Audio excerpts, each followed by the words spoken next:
to the Joy of Cooking podcast. Each week, we set the table for a discussion about recipes and stories from the authors of The Joy of Cooking. We talk kitchen victories and misadventures, and most importantly, what we are cooking and eating right now. We're glad you've joined us at the table today. This is Sarah Marshall, producer of the show, owner of Marshall's Hot Sauce, and I'm filling in for Shannon Larson today. I'm going to start out by apologizing to the two of you because this house is spicy. I'm getting ready for the PDX Hot Sauce Expo, and I'm making tons of hot sauce downstairs in my kitchen. We may all cough a lot today because we are still saucing downstairs. We're making a lot of ghost chili sauce. Sorry. So far, so good for me. I'm Megan Scott, co-author of the 2019 edition of The Joy of Cooking. I'm a food editor by day and avoider of dish duty by night, and the only acceptable bread for tomato sandwiches is squishy white bread. I'm John Becker, fourth generation co-author and steward of The Joy of Cooking, America's oldest family-run cookbook. And my lunchtime diet is roughly 3/4 leftovers right now. I feel like we've just had a backlog of wonderful dishes, some of which from the cookbook of our guest. Talk about that. We did that this week. Yeah, it was a spicy braised chicken. Like a Korean chicken with glass noodles and served over rice, and it has potatoes, which is like a triple carb situation, which I love so much. It's so good. Just pile the carbs on top of the carbs. Carb on carb. Love it. What have you been up to other than all your ghost pepper sauce, Sarah? Well, I mean, so much. So much. Farmers market season is like off the hook because everything's coming in. So we've got peppers, we've got peaches, we've got tomatoes. So I'm kind of like exploding with everything happening. Picking up hundreds of pounds of peaches because we make some barbecue sauce for our big peach farmer, and then we make some hot sauce. So I'm doing this peach black currant habanero hot sauce, and then a peach Thai chili barbecue sauce. That's all for Baird Farm. So that's been pretty fun. And then if there's any peaches left over, we're grilling these peaches and putting barbecue sauce on it and then topping it with mint and pistachios. My kid is totally digging that. That sounds so good. Yeah. Nice. Yeah. Are you allowed to talk? You told me about a sauce that you're making for the Hot Sauce Fest. That sounds really interesting, and I really want to try it, but can you talk about it? I sure can. So we are launching 2 sauces specifically for the Hot Sauce Expo, and they're going to sound so weird and wild, and they are. So I fermented leek scapes from our garden, leek and chive scapes from the garden. So I started this project like months and months ago, and then I made matcha, like matcha tea, but I made it with vinegar. So it's got those fermented scapes, the matcha, and then extra hot hatch chilies from Los Ros. There are pepper people here. Oh, the lumbres? Yes. Nice. And so it's really hot. It's kind of funky. And then it's got this earthy matcha. So that's one I did. And then the other one I say is inspired by like a wild night in Chicago. So if people know what malort is, I like pickled peppers in malort and PBR. And it's scorpion peppers, so they're really hot. And then I use tart cherries to still bring in the Pacific Northwest. It's in keeping with the masochist vibes of Malort. Yeah, it's real weird. It's really weird, but it's really good, and it's really hot, and it's really fun, and I think people are going to dig it. So that's what I've been up to. That's really exciting. Every time I hear you describe your sauces, I'm like, whoa, really? But you taste it, and it makes total sense. They all make sense. I just like to get weird and have fun, and make them taste good. You know, like that's the key. But I like to do weird stuff that other people wouldn't take time to do because I can hang out here and do it. So yeah, that's awesome. What about you, John? What do you want to talk about? So, previous guest Holly shared with us a recipe for Singaporean Chilli Crab. We were at the coast briefly during our recording break, and so we made that, and then we ended up turning leftovers into a chili crab rigatoni, which was excellent. Good choices were made that week. Yeah, we've been on a little bit of a break in July, which has given us a chance to do a lot of canning. One of the things about living in Portland for long enough, if you know people that who own their homes, everyone has fruit trees and fruit bushes and things. And so everyone is just offloading as much fruit as possible. So we have We've done 2 different kinds of plum preserves. We did a Shiro plum preserve with lemon zest, and then Santa Rosa plum preserve with nothing else because those plums are incredible. We did a bunch of cherry preserves. We've done apricot. We're making umeboshi right now because we know someone with an ume plum tree. And so we're just kind of overflowing with canned things right now. Rad. Yeah, so rad. I I'm love summer. I know that I'll see those at Cannon Club. You so will? I'm stoked. Cool. Yeah, you'll get a jar probably. Nice. We were on break for a month. We left everybody with a few recipes to make over the break. And we just wanted to talk through those really quickly. Mm-hmm. So the recipes that we asked folks to make were cold brewed tea, chocolate sorbet, cherry tomato cobbler, and kalbi. The most recent one that we made was the cherry tomato cobbler. And we used sun gold tomatoes for that, which was so delicious because they're so sweet and they're so flavorful. And then we added a ton of cheddar to the drop biscuit mixture, the topping that goes on there. I will be doing that again. Mm-hmm. And our oven was occupied for some reason, and so we used like a tiny convection oven that we have out in the garage, and that made it nice and crispy. It got overly crispy, but that ended up being really good. Yeah, you would never intend to get something this crispy, but it was great. Which is maybe a problem. Maybe we should. Yeah, we're not going hard enough. Exactly. But so what else did we do? We did the chocolate sorbet a few weeks ago. Delicious. It's, as we mentioned in the previous episode, it's really great because it doesn't have any dairy in it. So the flavor of the chocolate is super prominent. And you can also play with like different kinds of cocoa powders and different kinds of chocolate. And you can really taste the pure flavor of the chocolate in that sorbet. So it's really fun because it has an ice cream vibe, but it's very much not ice cream. It's just super, super chocolate. We didn't get around to making the cold brewed tea, but it's like the easiest recipe imaginable.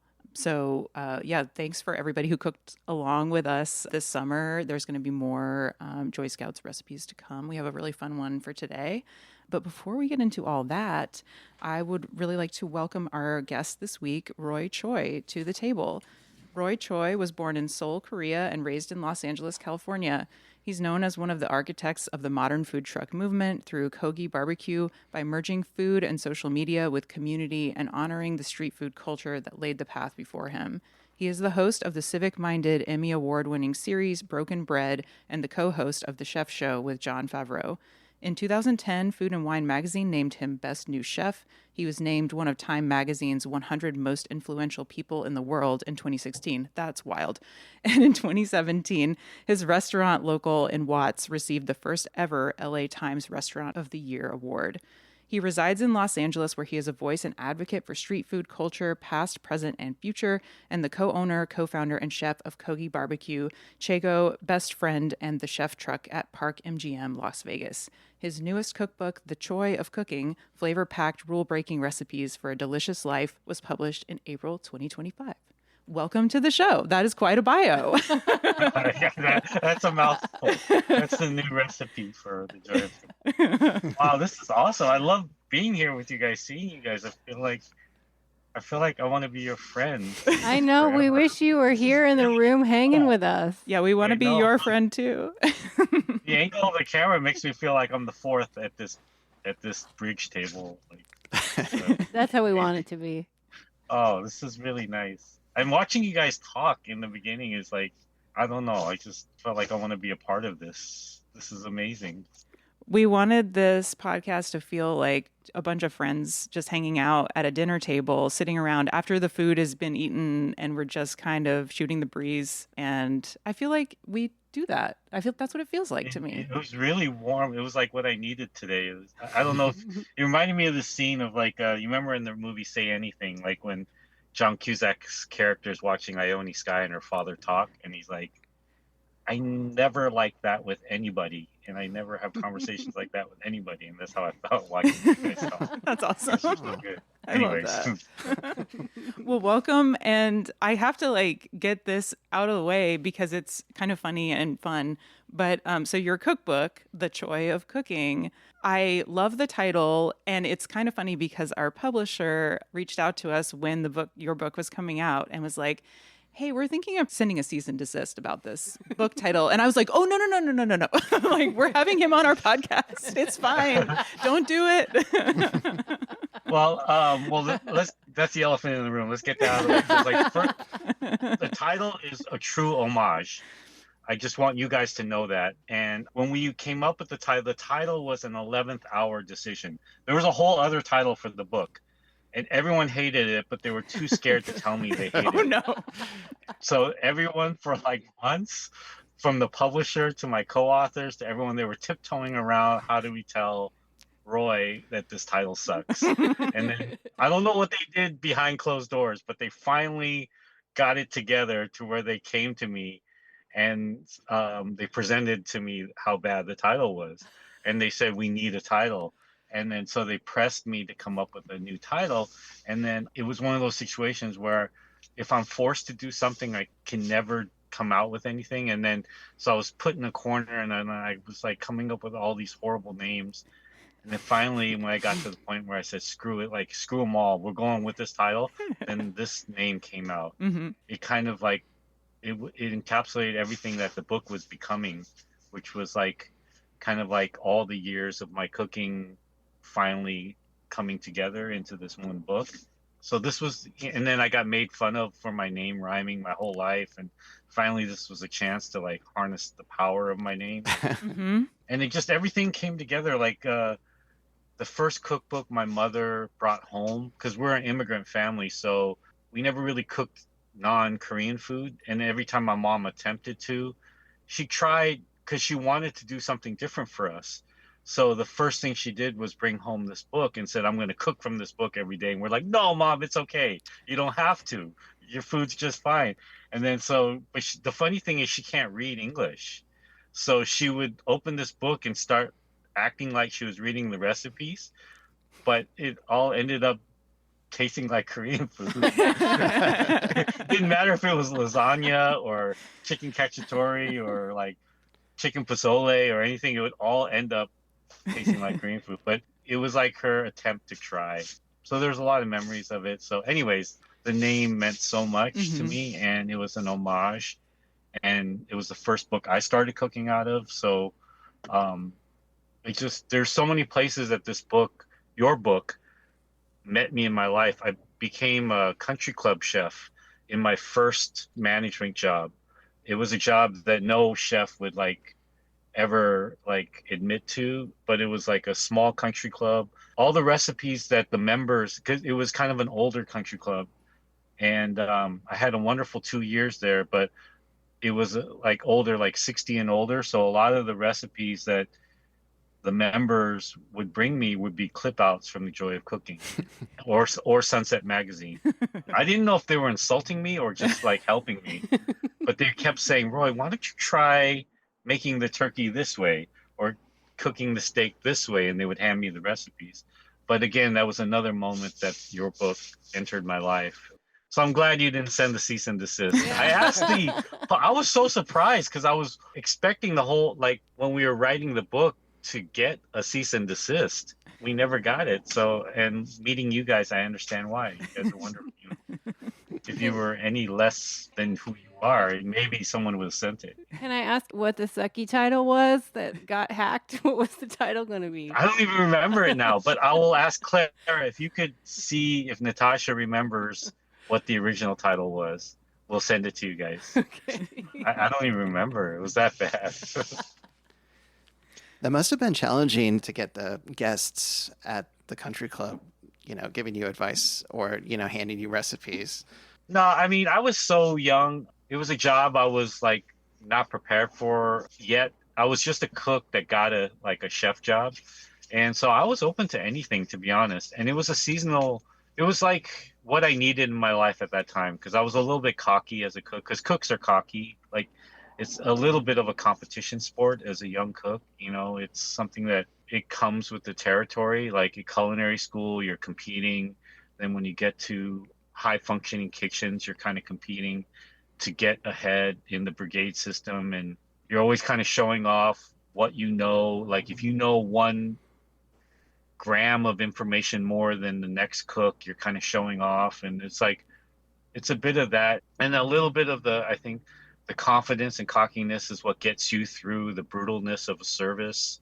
It's kind of your fuel. It's a little bit like contact sports in a way. So I had a lot of that going, and I think for me, the way my career went, it was the perfect transition to end up in a seasonal country club at a very young stage of my career, my management career, because I had a lot of time to reflect and get a little deeper on what I wanted to do with food. And it gave me a chance to actually go back and learn like foundational American cooking. Because a lot of the food that was on the daily menus of our dinners and our lunches, and I had to go back and really understand and learn how to make club sandwiches and pot roasts and lasagna and carve a turkey and make gravy, pastas, pesto pastas, and like chicken salad and egg salad, and doing brunches and pancakes. Just the whole canon of American fare that a lot of times we take for granted, or it's been processed so much that we can just open a bag and make it.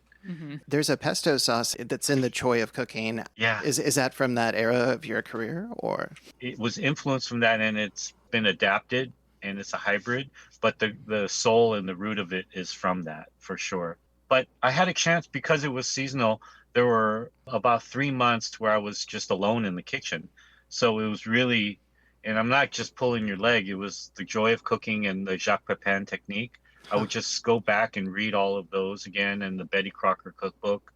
And I would just go back and Fanny Farmer, and I would just go back and read all of these old foundational cookbooks that help me understand how I can, I don't know, like honor this food, And I was in my 20s, in my late 20s, but for some reason, I had the understanding that this food meant a lot to a lot of people, and especially the people in our country club. And I didn't want to just make some fancy version of it or modern version of it without understanding the foundation of it. So I think that transition in my life really laid a lot of bricks for who I would become later, because then I got into hotels, and then again it led me into cooking that sometimes as a young chef you don't appreciate, but if you're in that environment, if you can take a step back, and what I mean by this is like cooking for a family that maybe had flight delays and arrived at midnight and the kitchen's closed, or or they wake up early and then they have maybe newborns or babies, or they're with their extended family, and how it is when you're with your grandparents and your uncles and cousins and stuff, and you're the host and you're trying to take care of everybody or whatever, and or like weddings or small functions, and just thinking about like this meal is very important to that person, even if it's just a bowl of cereal or a pancake or a banquet chicken dinner. It's their wedding. And so just going back and understanding that type of cooking, or a marsala sauce isn't just something that's passed on that you replicate through like a beef base and something you buy from Cisco, but you make it from scratch. You try to tune in and hone into like where the sauce came from, but also, how it can translate to today. So that's kind of like the foundation of my cooking. And so a lot of that came from your book. I think no matter who you are, Honored. even when you're a home cook, like picking out what recipe you're going to make from a cookbook, or you're a chef figuring out what you're going to make for your audience or for your country club diners, whoever it is, you always have to think about like who your audience is, who you're going to be cooking for. So like if you're picking out your recipe, it's like, am I cooking for my family who likes this certain thing? Am I cooking for these country club people? Who is it that's going to eat this and enjoy this? And like, what am I going to pick out? And all those skills are important no matter what. Or if you're in your job writing recipe, if you guys are writing these Joy of Cooking recipes, you always have to think about, who is this for? Like, what am I going to do? And every time I make anything, I'm like, am I going to go wild or am I going to go chill? Like, who's going to be at the end of this food? And because I want them to love it. So I always have to think who's going to be at the end of that experience. And chefs really have to do that. Yeah, Roy, I feel like you talk specifically about this in your book. When you're tasting a recipe, you're trying to adjust the seasoning, like how it's going to be received, but also how do you, like when to ignore that tendency and to try to just go with what you think the best version of the dish is going to be. Yeah, and again, a lot of that is this book. It didn't start out this way. The funny thing is this book started out as a diet book because I had never dieted in my life. I grew up in a food family where they're just stuffing food in your mouth with their fingers from as a baby, like, and so there was never even the concept of dieting. I remember in high school, I told them that I was going to become a vegetarian. And this is not just my immediate family, my whole extended family. They had an intervention with me. Oh, wow. They like literally like 30, 40 people sat me down and tried to understand if I was okay. Because it was just like beyond it being comedy and funny, it was on a serious level, it was just it breaks the matrix of their understanding of like life. And they couldn't understand why I was making these decisions. But through this whole thing, the cooking had become like the cookbook is just all the years of me understanding food, and like it became all of the information that I'd gathered through my life into finally what I felt was like the not the ending point, but I had reached like a certain level of knowledge where the cup was kind of brimming over, Mm-hmm. and I felt like I could share this stuff. And so that's how the book's written a little bit of like, you can season it like this or pull back like this if you twist it this way. And I wanted to try to pare down the recipes to where they were very ergonomic in a sense, where they were functional to the cook. There wasn't a lot of flowery stuff in it. It was just down to like, and then that you could pivot with it in any direction you wanted to. That they were almost like guidelines and Mm-hmm. like trail maps, but you could venture off, you wouldn't ruin the recipe. And that the recipe had enough bandwidth and flexibility to where if you added more chilies or less chilies or different chilies, it wouldn't change it. It would still be the same recipe, but it would taste better or different. And that's what cooking is. Cooking is it changes whether you're baking or making chili sauce, like I heard you guys earlier, or you're making hot sauce or making jam. It changes each time, and that's I wanted this book to feel like that. I really like how you talk in the book about sort of intuitive cooking, so not just following the recipe but thinking about it as you're making it and adjusting as you go, knowing what you like and what your family likes. And I think a lot of home cooks get stuck in that recipe following phase where they, kind of rely on the recipe and don't want to deviate away from it. What advice would you give to cooks who are looking to really like learn how to cook without recipes or not rely so much on them? Yeah, and I think a lot of your recipes are written that way too, obviously. Mm-hmm. In the joy of cooking, like the recipes are so short, and that's the one big revelation I think if anyone opens your book and starts to really dig in to the joy of cooking is that, there's no preamble, the recipes are get right to the point and the steps are very succinct. But the recipe it blossoms and it opens up. And I think that that's one step that's very important. And we try to write our recipes that way too, is you have to make it so that it gets to the point as soon as it needs to, first of all, and then that the words that you use serve the recipe so that you got to write the recipe so that if you have to write it in the way that thinking about people that aren't cooking. And that's kind of the soul of this book is if you're cooking already, and I think I wrote it in there somewhere in the introduction, but if you're cooking already, this book is great for you, but it's also written for someone who's not cooking at all. And I think it's very important to be a gateway to first get people in, Mm-hmm. and that's really important. But as far as like someone understanding the intuitiveness of cooking, I think a best way to look at it is like maybe if you're auditioning or practicing lines for a play or even like a show or an audition or even singing on stage or anything like that. It's not really about memorization. You have to memorize, but you have to memorize in a different way, not memorizing it line by line to where you're reading off a teleprompter. You have to absorb the whole speech. So you have to spend many, many times or hours memorizing that speech in different ways so that it becomes second nature to you. So when you get up there on stage, that it's as if you're just speaking Mm-hmm. versus reading. And I think cooking is the same way. So the recipe shouldn't, when you cook it, shouldn't be the first time you're looking at it. That's the most important thing. It shouldn't maybe even be the third time. If you're going to cook, let's say the spicy Korean chicken dish that you guys were talking about, if you're going to cook that tomorrow and you've never cooked it before, like this should be, that recipe should be maybe your bedtime reading. Mm-hmm. It should maybe be what you read, and it should be what you wake up to instead of the morning paper. And then it should be maybe what you read in the afternoon or after your coffee. And then let's say you're going to cook at 3 o'clock because the braise takes 2-3 hours. And then you're going to serve it at 7. Like you should have read that recipe maybe 6-7 times by then, and maybe sat with it without reading it and thinking about it. And then so that that recipe could almost be something you don't even have to look at anymore. And the only time you're really looking at it is like, oh, was that cups or grams? Mm-hmm. Or was that 2 or 3? But that's the only time that you should be looking at the recipe. That's how professional cooks use recipes.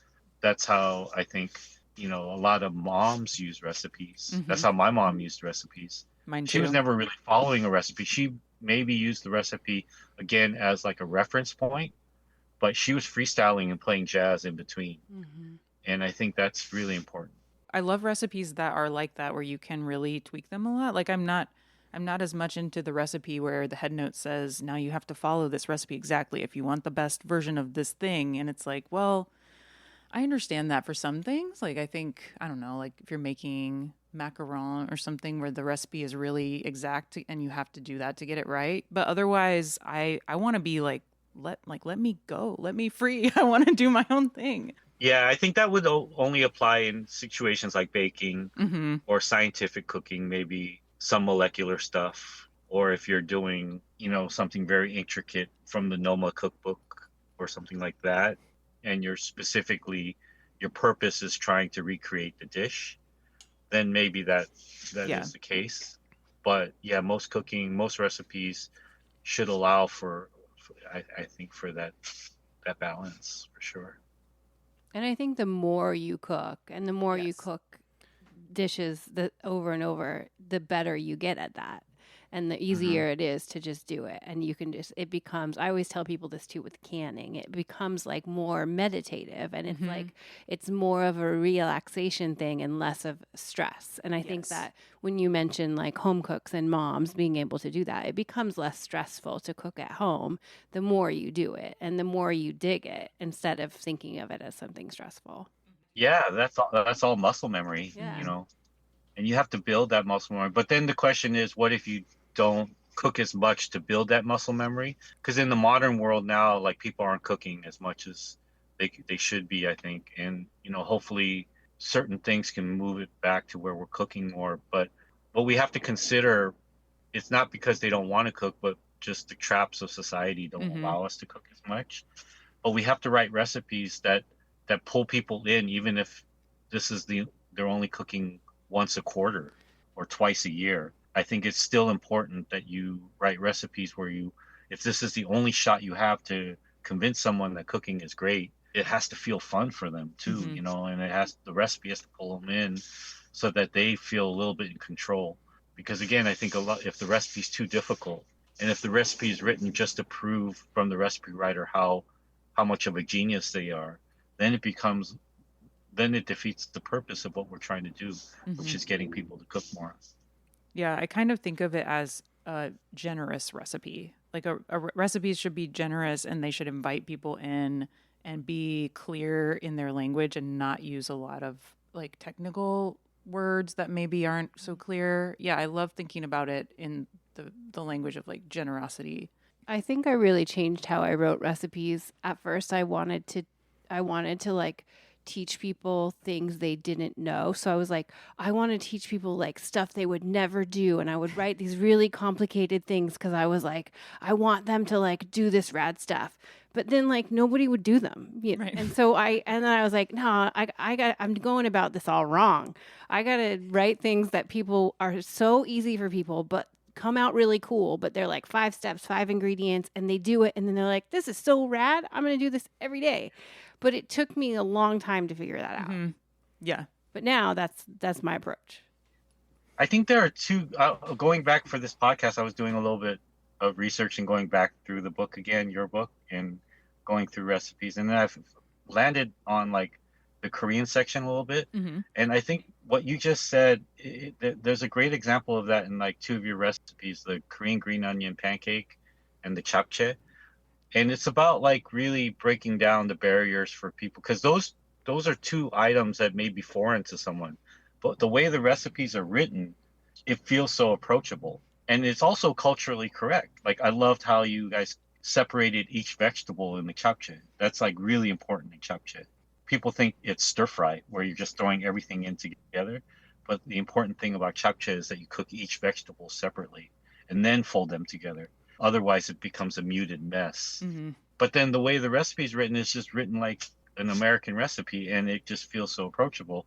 But then japchae is such a foreign dish for so many people. That means a lot. Thank you so much. Our friend Yojin definitely helped us develop those recipes, and thank you. Yeah. Oh, hello. I just wanted to take a moment to tell you about an easy way to enhance your meals. Whether they are a healthy vegan grain bowl or that late night snack we'll pretend didn't happen the next day, and that easy way is Marshall's Hot Sauce. For 15 years, chef and cookbook author Sarah Marshall has been hand-making and bottling these delicious sauces. She works directly with local farmers and highlights the lovely flavors of fresh seasonal produce. They're gluten-free, there are no additives, dyes, waxes, or binders, and they have mouth-watering combinations like serrano ginger lemongrass, or habanero carrot curry, or even whiskey smoked ghost, which was featured on Hot Ones. So head on over to marshallshotsauce.com, that's Marshall's, HAUTESAUCE.com, and see all the available sauces and spice blends. Oh, that's right.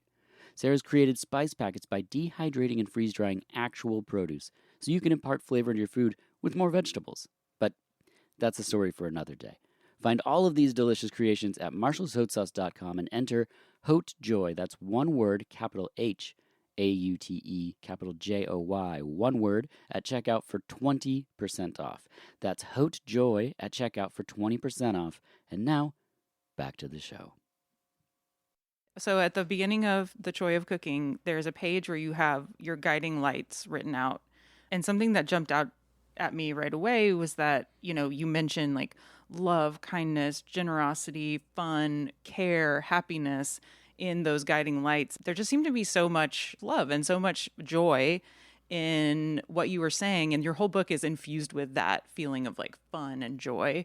Where does that come from? Because you also talk in the book about how, like, as a younger cook, as a younger chef, you had a lot of like anger and it took a lot to overcome that. So how did you get to that place of joy and love and generosity from a place that wasn't so much? Yeah, I mean, you said it too. A recipe should be generous. I think it's just, time. Mm-hmm. I'm lucky enough to have gotten through, this physical time that we all as humans seem to have agreed upon, that this linear time that we have on this planet. You go through life, and this book, if we think of that linear time that we have, somehow it's ended up and we've agreed as a civilization and as a world that we have about 80, 90 years of life here that we understand. And, I had gone through about 50 of those years, and so a little more than half. You question yourself as a person all throughout life. Like, do I know enough? Have I grown up enough? Do I deserve this? All these like doubts and questions in your life. You never can confront them. You look in the mirror and you think about like, have I done enough? Have I become the human that I want to become? Have I contributed to society? Have I all these things that you ask yourself? And when I was starting writing this book, I realized that at least at some part of it, I had done it. I had learned how to cook. I had gone through life. I had lost a lot along that process in friends, in situations in life, in ups and downs. I had gone through a lot of experimentation, trial and error. I had made food and recipes, and I had cooked for millions of people where it proved itself to work and be true. And through all of that, I had developed some sort of philosophy of how this all comes together. And so I just finally had the courage in the book to be able to write those things down. Because a lot of those things in that guiding light list aren't things that you really lead with in life or social settings. Like, you're supposed to be cool, right? In life, I guess. I don't know. You're supposed to be cool, a little aloof, and like, you're supposed to like whatever, you're supposed to be mysterious and all these things. You're not supposed to show emotion up front. You're not supposed to lead with all your cards open. All these things we're taught or we go through in life. But I felt like I had a chance here that if this was like my dojo, I could share like these are the principles.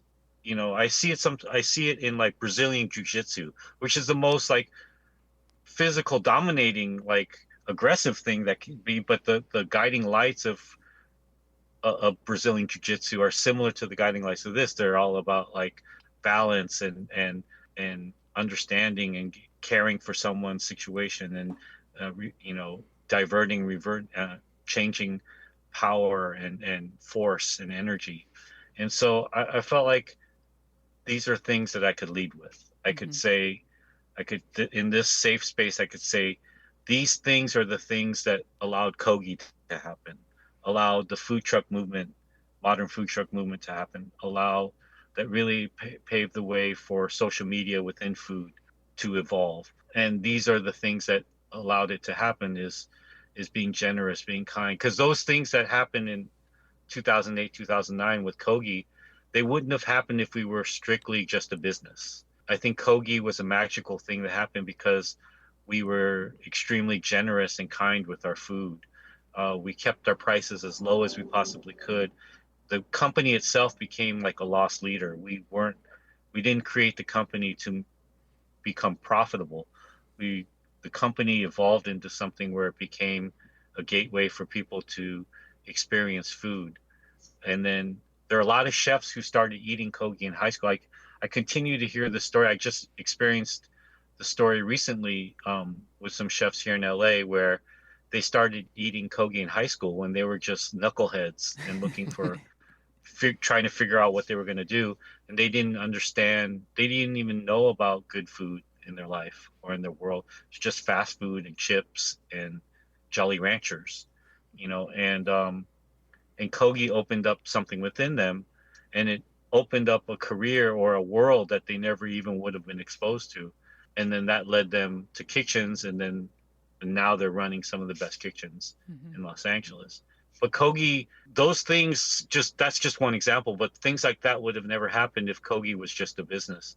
The elements of Kogi were being generous and making sure that people could afford this food, even if we had to lose a little bit. So that became like, I think, the foundations of the Choi of cooking.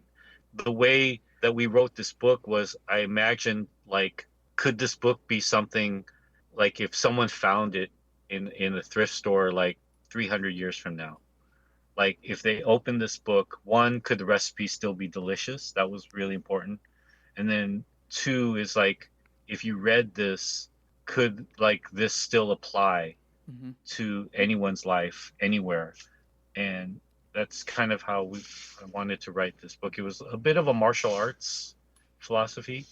I think ultimately, it was like, here is like my style, whether it's monkey style or dragon style or whatever. Like, this is my style. This is what we're about. This is what it does. And if it speaks to you in any way, I just want to show you and prove to you that it works. That if you're kind, if you're generous, if you have that generosity in your heart when you're cooking, and then you follow this recipe, that the food will taste that much better. And here's proof that it will happen. And that's really the Choi of cooking. That 300-year question of yours is, I feel like, we never talk about it like 300 years. That's a pretty big time frame. We never think that far out, I guess. But I remember listening to, Kat Kinsman's, your conversation with Kat Kinsman. And you said, we're talking about your thought process and like, how is this going to be read in 300 years? And it was just really clicked with me because, I feel like we have that, we ask ourselves those questions a lot, and it's super difficult and usually gives rise to at least at least, a dozen other questions about any given recipe. But I was just kind of curious, like, when you're kind of going down that train of thought, when you were putting the book together, like, what other kinds of questions did that kind of bring up for you?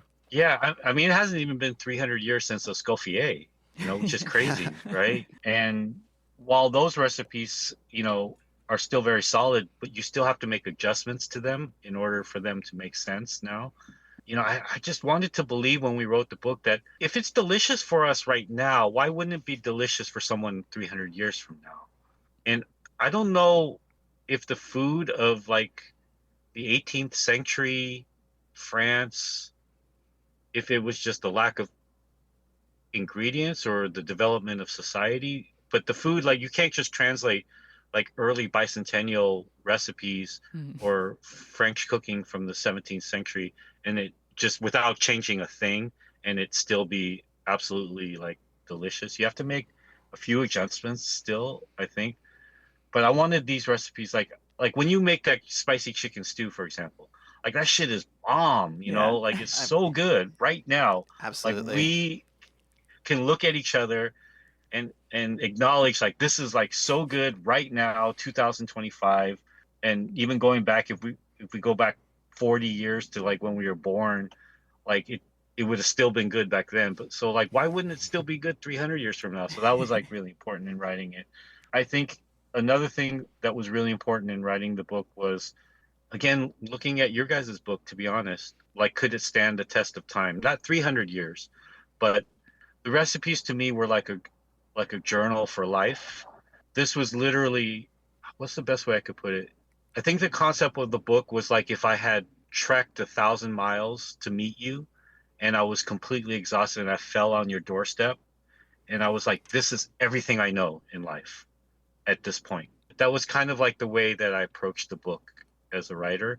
It was like, not that this is everything to know, but like this is everything I know.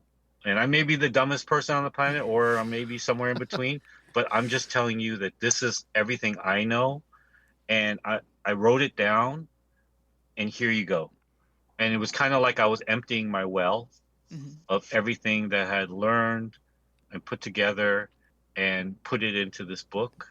And that's why we referenced a little bit of Bruce Lee, Jeet Kune Do in the beginning of the book, because for him, he did it at a very young age. He figured out the cosmos and everything, how everything works together in his 20s. But for me, it took until my 50s to figure it out. And it was that knowledge and all the information and everything that I know, but it was also the mashup of everything, which was a lot like Jeet Kune Do as well. It was like the learning and the information was that, hey, it was all of these elements and the atmosphere and the different things in life. I was able to put them together. I was able to put them together like a Lego set. And here it is. Here's a new kind of like architecture of how you could approach certain things. Aguachile, spicy chicken. It's Korean, but it's not Korean. It incorporates different types of chilies than Korean chilies, or it's a tuna salad, but it's not really a tuna salad. It's a bibimbap, but it's not a bibimbap because it's a tuna salad. And it's just all these different things. And that's kind of how Jeet Kune Do was. It was like, it's not karate, but it is karate. And so, yeah, that's kind of like that's how we approach this book. I read that in your introduction and I did make the connection, but yeah, it's a great description or a parallel between Jeet Kune Do and your approach to cooking and, incorporating different styles. That's awesome.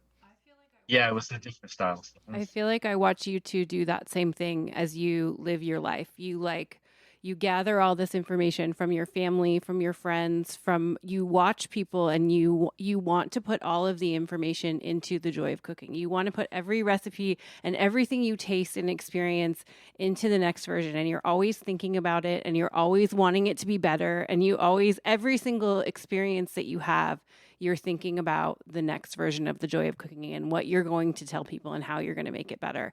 Oh, And wow. I think I thought we were keeping that on the DL. No, I see you do it every time. Every time I'm with It was you and you very take a apparent. bite You of can something, feel it in the you're book, like, yes. next time, we're going to do this. And because you want to give everybody the best that you can and the best that you have. And I think that that's what Roy is saying too, that he did with this book, like everything you put out there. Well, and also the excitement and the joy of discovery too. Like, oh, we ate this really awesome thing and we want you to eat the awesome thing too. And you can totally make it. Like, that's how I feel a lot of the time, is like, oh my God, I got to figure out how to like tell people about this combination or like something. I like that a lot. But the headspace that you were in when you were writing this book, I'm very envious. Like, it just sounds like you were super well grounded, when you were writing this, and, really knew yourself, and, Yeah. It was a long time between books, because I had wrote another book about 12 years before this. And that book did pretty good coming out of the gates. It was a very prime time of my life. It was at the highest point of like all of the influence of what Kogi was doing and the new restaurants and like my entry into media and things like this. So, but it was written at a very powerful stage in my life. And then I thought that the next book would come right away, but it took 12 years. And I think those 12 years allowed this book to become grounded. Mm-hmm. So this week we are answering a question about how to turn a love of cooking into a career. Sarah, can you read the question for us? Yeah, this question was texted in. So the question is, I wanted to ask if any of you have any advice for someone who wants to have a career in cooking, perhaps becoming a sous chef. Where should they start besides cooking at home? Best wishes, Monty. I feel like this question is specifically for Roy. The great thing about our industry is that we're still like an old trade, almost medieval type of industry in all the good ways, in that it's still an industry where you don't need a resume. You don't need to apply online. You can just show up at the back door of a kitchen that you admire and find the chef. It's not like there are layers between you and the person that's leading the captain of the ship, and you can approach that person. Like if I tried to get to the top of a skyscraper, to the CEO of a company, like I'm sure there are so many gates that I have to hurdle to get there, and I may never get there. But in a kitchen, you can find the chef and you can get to that chef without anyone stopping you. Mm-hmm. And so I would say that if you want to get into professional kitchens, the best way is to, in your town or a town that you're moving to or wherever you're at, find a kitchen that you admire, go eat there, or if it's places that you've already eaten, and don't be afraid to go into. The best time to go is like early in the morning or like late morning, like 10 a.m., 9, 10 a.m., 11 a.m. sometimes, or like around 2 p.m., 3 p.m., and then go knock on the back door, ask for the chef or the sous chef. And then all you have to do is say, I want to learn how to cook, and I will do anything, and I will work as hard as I can. I can start right away. And it's like getting a job in high school. And if you do that, I promise you, any kitchen will take you in. They'll almost like throw you an apron right there. If you're ready, they'll throw you an apron right there. Mm-hmm. But that's the best way to get into it. Mm-hmm. There are other ways, but I think it's still an industry that is still very tactile and very one-on-one. And I don't know how long that's going to last. So right now, while it's still here, it's the best way to get in. You went to Culinary Institute of America, correct? Yes. Do you think that was that's still like a really good road to take as far as entering Yeah. into the industry? Yeah, there always seems to be a dueling argument, schools of thought on which way to go. But there's really only two ways to go. One is apprenticeship or work in kitchens. There are some that believe that that's the way to go. And then the other is culinary school. But I believe in culinary school. Mm-hmm. For me, it comes down to what you can do for yourself or what you can afford or where you are in your life. For me, I needed it. I was a complete mess of a person when culinary school entered my life. So culinary school gave me the foundation and the structure that I needed and the learning that I needed. But there are some that are cooking very early on that may not need culinary school. you know, like if you're working in kitchens from 14 or 15 and then pick up things. And, you know, nowadays, now in this new world with the way technology is, like there's so many people cooking, you know, from TikTok and all that stuff that are learning so many things without ever working in a professional kitchen. So I think it's going to be so different in the next 5, 10 years because some of these TikTok chefs they're cooking really, really advanced things. You know, I don't know where they're learning it all, and they must be practicing at home. Like all I was practicing was like peeling onions and shallots at home. You know, like they're practicing like really intricate things and then performing them, you know, in 5-minute clips or 90-second clips and sticking the landing on them. So it might be a whole different scenario in a few years. I would also say just read everything you can get your hands on about cooking and food, and read memoirs by chefs, read everything. You can kind of educate yourself to some degree, and then cook really broadly too. Like get cookbooks, cook out of them, cook all kinds of different stuff, and eat everything. Like go to restaurants, eat as much as you can, and like absorb that information too. Well, and here in Portland, I mean, they call it staging. It's really like volunteering, but I still do it in my friends' kitchens, my friends who own restaurants. But I will say, hey, do you need help? I'll come volunteer. I'll come stage in your restaurant. I'll watch you. I learn so much from them. I learn all these techniques to use later in, you know, my hot sauce business or in my recipe writing, because they do all these things and I'm helping them. I'm serving. I'm, you know, prepping, I'm doing whatever, but I'm also watching what they're doing so that I can, because I'll see them do things and be like, whoa, I would never think of that. I would never know that. I would never see that written anywhere. I could never learn that except from by being in their kitchen. So that's another way. And that's a thing I would recommend for Monty to go do. Like still keep your job. Maybe you don't have money to go to culinary school. Maybe you can't go work in that restaurant, but go just tell somebody that you'll come volunteer, you'll come stage in their kitchen and you'll learn so much. That would be my recommendation. That's really important because there is a difference between professional cooking and cooking like for yourself or friends. And if that's something you want to become, like if you want to run a restaurant or whatever, you have to like be exposed to that style of timing, cooking, and muscle memory.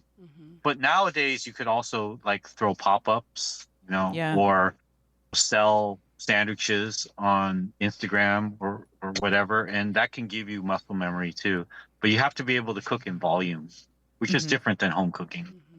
And on that note, we're going to announce this week's Joy Scouts recipe. So our recipe of the week, since we're talking about restaurants, but also about cookbooks, we picked the Skillet chocolate chip cookie on page 770. And the reason we chose that recipe is because it has kind of a funny story. So that recipe the chocolate chip cookie recipe in Joy has been in the book since 31, right? 1931 or 36? No, I feel like it was the 43 edition. You probably know better than me. Sure, it was a 40, only since 1943.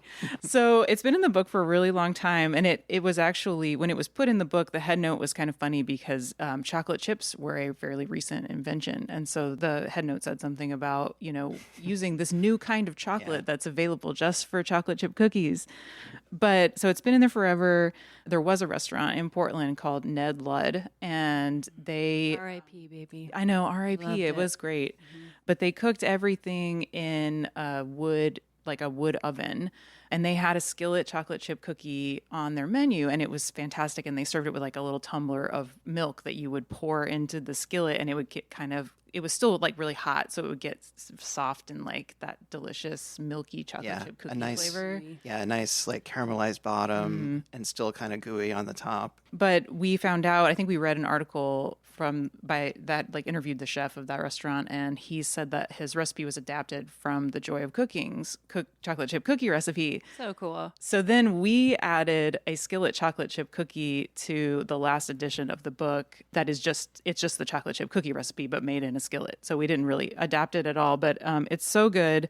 We have friends who like have a pizza oven in their backyard that they built, and they when the coals are dying down, they'll put the Skillet chocolate chip cookie in there to bake as everybody's finishing their pizza, and then you have that as the dessert. So the recipe has kind of come full circle from, you know, Joy of Cooking to a restaurant back to Joy of Cooking.